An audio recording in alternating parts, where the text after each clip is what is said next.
If you follow the Salmon River far enough north past the broken cottonwoods, past the ridges where the wind never quite dies, you'll find a solitary cabin pressed against a cliff of old stone. Most folks in the valley don't look up that way anymore. And the man who lives there, he stopped looking down a long time ago. His name is Jonas Hale, 62 years old. And the river has been his only steady companion for 14 long winters. Once, he was a husband. A man with laughter in his voice and a future he could point toward. But fever is a thief that does not knock. And when it took his wife, it took the part of him that believed life might still offer something soft. Since then, Jonas has lived by rhythms the world has forgotten. He wakes with the frost, traps along the riverbank, patches nets, chops wood in slow, deliberate strokes. When daylight fades, he lights a lantern and reads from a hymn book with a cracked spine, the same one his wife held the night before she slipped away. He doesn't read it for comfort anymore. He reads it the way other men breathe, because stopping would hurt worse. Down in the valley, time keeps marching new buildings, new families, new gossip. Children shout in the schoolyard. A blacksmith hammers late into the night. The church bell rings with the confidence of people certain tomorrow will come. But up here, above the river's roar, Jonas Hale stands still as the stone around him. The world moves on. He remains. It was early spring. The winter hadn't fully surrendered. Patches of snow still clung to the shaded ground, and the wind carried cold breath down from the high peaks. Jonas was returning from the river when he noticed a shape moving along the narrow trail, a freight rider on a tired bay horse, coat flapping like worn canvas. The man didn't stop for conversation, only tipped his hat and said, "Got something for you," before sliding a small envelope onto the cabin's steps. Then he rode off. Disappearing into the dying light, Jonas stared at the envelope for a long moment. Mail seldom reached him. He wasn't sure it ever truly did. Most folks assumed he'd left the territory years ago. But there it was, sealed in dark green wax, the color of pine after rain, his name written carefully, in a woman's hand. He carried it inside, set it on the table, looked at it under lamplight, as if it might vanish if he blinked. Finally, with fingers that had tied snares and mended boats, but hadn't opened a letter in more than a decade, he broke the seal. The handwriting was firm, measured, honest. Her name was Miriam Crowell, age 57, twice widow-wed, no children. A school teacher, once, or so she wrote. She said she was seeking a life where silence is not punishment, but peace. Jonas read that line twice. Then again, outside. The wind shifted through the pines, gentler this time, almost thoughtful. Inside, Jonas Hale sat alone with a letter he had not expected, and a quiet stirring he had not felt in 14 years. A feeling that someone just might be on her way up the mountain. Jonas Hale kept the letter closed that first night, though he wouldn't have admitted it to any living soul. He read it once, by lamplight, then again, when the flame steadied, then a third time, when the shadows on the wall grew long enough to remind him how empty the cabin felt without another breath in it. There was nothing fancy in her words, no flourishes, no soft promises, just a steady, plain-spoken truth, the kind that only comes from someone who has buried enough dreams to stop pretending. Miriam Crowell wrote like a woman who had lived real life, not a story she wished were true. She wrote about long winters back east, about a quiet boarding room she no longer wished to die in, and about her hope for a life where silence is shared, not feared. Jonas traced that sentence with a thumb gone rough from years of river rope and cold mornings. He whispered it once, just to hear how it sounded in the room. Silence is shared, not feared. It unsettled him, but it didn't leave. The next morning, he folded the letter careful as scripture and tucked it into the hymn book beside a verse he hadn't read aloud since his wife passed. Then he stepped outside. telling himself he was simply starting another day, like all the others. But that wasn't quite true. He swept the floor, though it wasn't dirty. He patched the porch rail, though it had held firm through 5 winters. And when he found the second chair stored behind the woodpile, the one he hadn't touched since the year grief, made him forget the sound of laughter. He dusted it off and set it by the fire without thinking. But that wasn't quite true.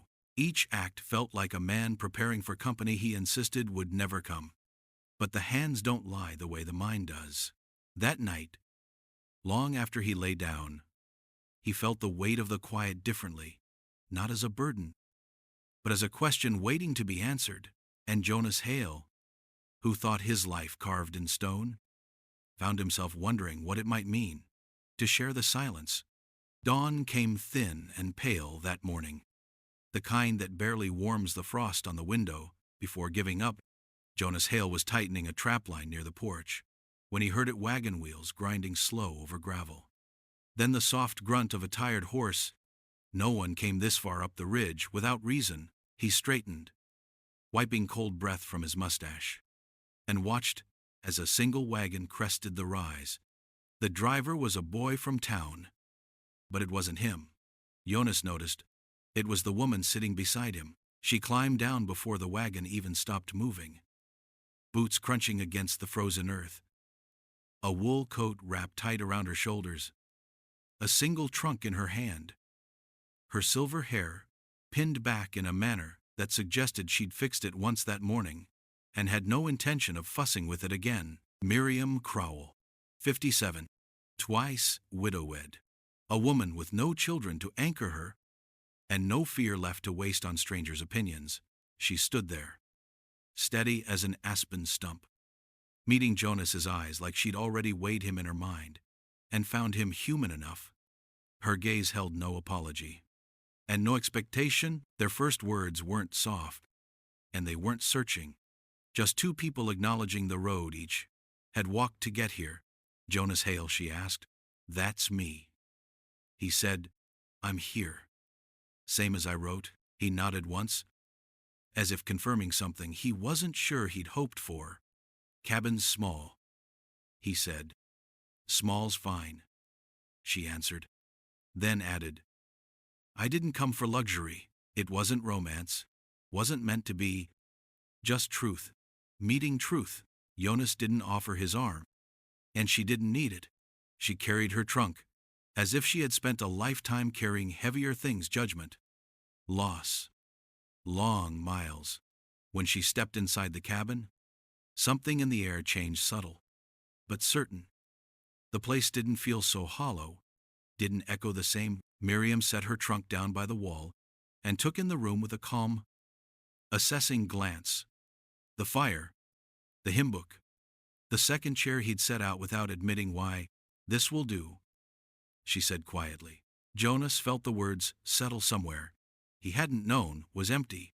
2 strangers stood in the stillness of that small room, but the quiet was different now, not the kind that punishes, but the kind that waits, as if the mountain itself was holding its breath for whatever came next. The days that followed did not rush or stumble. They settled slow, steady like dust on a windowsill, like snow finding its rightful place along a fence line. Jonas Hale had expected awkwardness, maybe strain, the kind that comes when 2 people with long histories try to fit their lives into one small room. But that never quite happened. Instead, a quiet rhythm emerged, a rhythm older than speech, older than loneliness. Jonas chopped the wood in the mornings, as he always had, measured swings, the sound echoing off the cliffside. But now, when he set the pieces down, he'd find Miriam already stacking them, each log placed with deliberate care, ends aligned, edges tight, like someone who knew the value of order in a hard world. Not a word exchanged, no need to work. It seemed was its own form of conversation. Inside, the cabin changed little by little. Miriam hung dried mint and sage above the beams, their scent drifting warm through the air whenever the fire stirred. She swept corners Jonas hadn't looked at in years, patched curtains that had surrendered to time, set the pans in neat rows along the shelf. Nothing dramatic. Nothing that felt like claim or intrusion. Just the quiet improvement of a place that had waited too long for a woman's steady hands. At dawn, she hummed an old church tune, soft, almost too faint to catch. A tune woven from memory and miles. Jonas found himself pausing in the doorway each morning just to listen. Though he'd never admit it aloud, the sound reminded him of things he'd buried mornings with warm biscuits, hands folded in prayer. A life where hope wasn't always something to guard against. They spoke when they needed to, about the weather, the traps, the water barrels, the stubborn door hinge that squeaked no matter how much grease Jonas fed it. But there was no chatter, no forced conversation to fill the hours. Silence lived between them easily, like a shared language, and somewhere in that quiet, Jonas realized something he hadn't expected. He no longer dreaded the evenings. Once, sunset had been the loneliest part of his day, the hour when the river grew loud and the shadows felt like reproach. But now, he found himself looking forward to the soft scrape of Miriam's chair beside the fire, the smell of sage warming above the hearth, the gentle sound of her turning pages or stitching a seam. It wasn't love, not yet, but it was something strong, something steady, a small, growing warmth in a man who had almost forgotten what warmth could mean. And for Jonas Hale, that was more change than he'd seen in 14 years. Spring along the Salmon River is never gentle, but that year it rose with a kind of fury no one in the valley could predict. The snowmelt came early, hard, and all at once rushing down from the high peaks like a herd of wild horses let loose from heaven. By the time Jonas noticed the shift in the river's voice, it was already too late for comfort. The water climbed fast, roaring against the rocks, slamming itself into the bend below his cabin with the force of thunder trapped in a canyon. The ground trembled beneath his boots. And for the first time in years, Jonas Hale felt something he thought he'd forgotten. Fear not for himself, but for the woman inside his home. Miriam Kroll stood at the window, watching the water rise with calm eyes. No panic, no cry for help, just the steady understanding of a woman who had weathered her own storms long before she ever met Jonas Hale. When he opened the door and said, "It's coming for us," she didn't waste a heartbeat. "Then we prepare," she replied. Already rolling up her sleeves, what followed was a battle measured not in minutes, but in will. They hauled sandbags down from the shed, stacking them along the lower wall, where the river would strike first. They braced the beams with whatever lumber Jonas kept in reserve. The wind whipped at their coats. Spray from the river soaked their clothes before the first hour had passed. When the water lunged at the cabin, the whole structure shuddered. A beam near the corner gave way with a deep, splintering crack, and Jonas threw himself toward it, shoulder slamming beneath the falling weight. Pain shot through him sharp as a knife, and the world tilted for a moment. Miriam was there instantly, her hands strong and sure. "Hold steady," she murmured, knotting a length of rope to pull the beam back into place. He grit his teeth as she tightened the line, the river roaring outside like judgment itself. Blood trickled along his arm, hidden by the rain. When she pressed river-wet cloth to his shoulder, her voice lowered to something almost sacred. "The river tests all who live beside it," she whispered, "but we stand. Jonas, we stand." The words settled inside him firm, anchoring stronger than any brace he could build with his hands. And together, they kept fighting, hour after hour, until finally, the storm's rage began to fade, giving way to a trembling silence inside the cabin. The fire sputtered weakly, protesting the damp. They sank before it, wrapped in a single blanket, their clothes dripping, their breaths shaky, not touching outright, just close enough. to feel the warmth coming back into their bones. Jonas let out a sound then, a rough, startled laugh. It rolled out of him like something long buried, finally clawing free. He hadn't heard that sound from himself in years, not since before the fever took his world apart. Miriam looked over, her face softening not with surprise, but with something deeper. Gratitude. Recognition. As if she'd been waiting for that sound, not because she needed it, but because she knew he did. Outside, the river receded slowly, tired from its rage.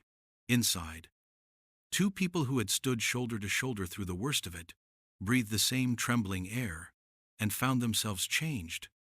The river left more behind than mud and broken branches. By the next morning, Jonas Hale could feel it settling into his bones, the kind of weariness that carries heat instead of strength. He tried to stand, but the world tilted, and the breath in his chest came sharp and thin. By evening, the fever had him. Miriam noticed before he admitted anything. She saw it in the way his hands shook when he reached for the kettle, in the flush rising along his neck, in the way his voice thinned like a man speaking through fog. She didn't scold him, didn't tell him to rest. She just moved quiet, efficient, steady. She brewed willow bark tea, the way her mother once taught her. Crushed fine and steeped long, she laid cool cloths across his brow, changing them whenever the heat swallowed the chill, and when the fever climbed higher, she pulled her chair close to the bed, folded his hand into hers, and refused to leave his side. Jonas drifted in and out of himself. Dreams pulled at him, water rising, beams cracking, his wife's hymn book slipping beneath the flood. Sometimes he saw his past, as if through warped glass. The cabin he built plank by plank, the grave he dug alone, the years he spent speaking only to the wind. The fever twisted memory and river into one long, pulsing current, and more than once he felt himself slipping beneath it. But each time he drifted too far, Miriam's voice found him, soft, firm, real. Jonas, stay. A pause, warm as firelight. You're not done living. Her words tugged him back from whatever dark water tried to claim him, not forcefully, just enough for him to remember there was a reason to stay. The night stretched long and quiet around them. Miriam's fingers never loosened. Her voice never wavered. Even when exhaustion tugged at her own eyelids, she held fast, whispering scripture he hadn't heard since boyhood, words about strength and endurance, and the peace that comes after storms. Just before dawn, the fever finally broke. Jonas woke to the pale light of morning, brushing the walls, his breath steady, his mind clear as the first thaw. And there beside the hearth, head bowed in sleep, sat Miriam, still holding his hand. Her fingers curled gently around his. For a long moment, he simply watched her. The quiet devotion, the steadiness, the grace and gratitude, deep, wordless, overwhelming, filled the room like warm light after a long winter night. Summer came to the Salmon River, slow and golden, as if the valley itself needed time to trust warmth again. The cottonwoods filled with birdsong.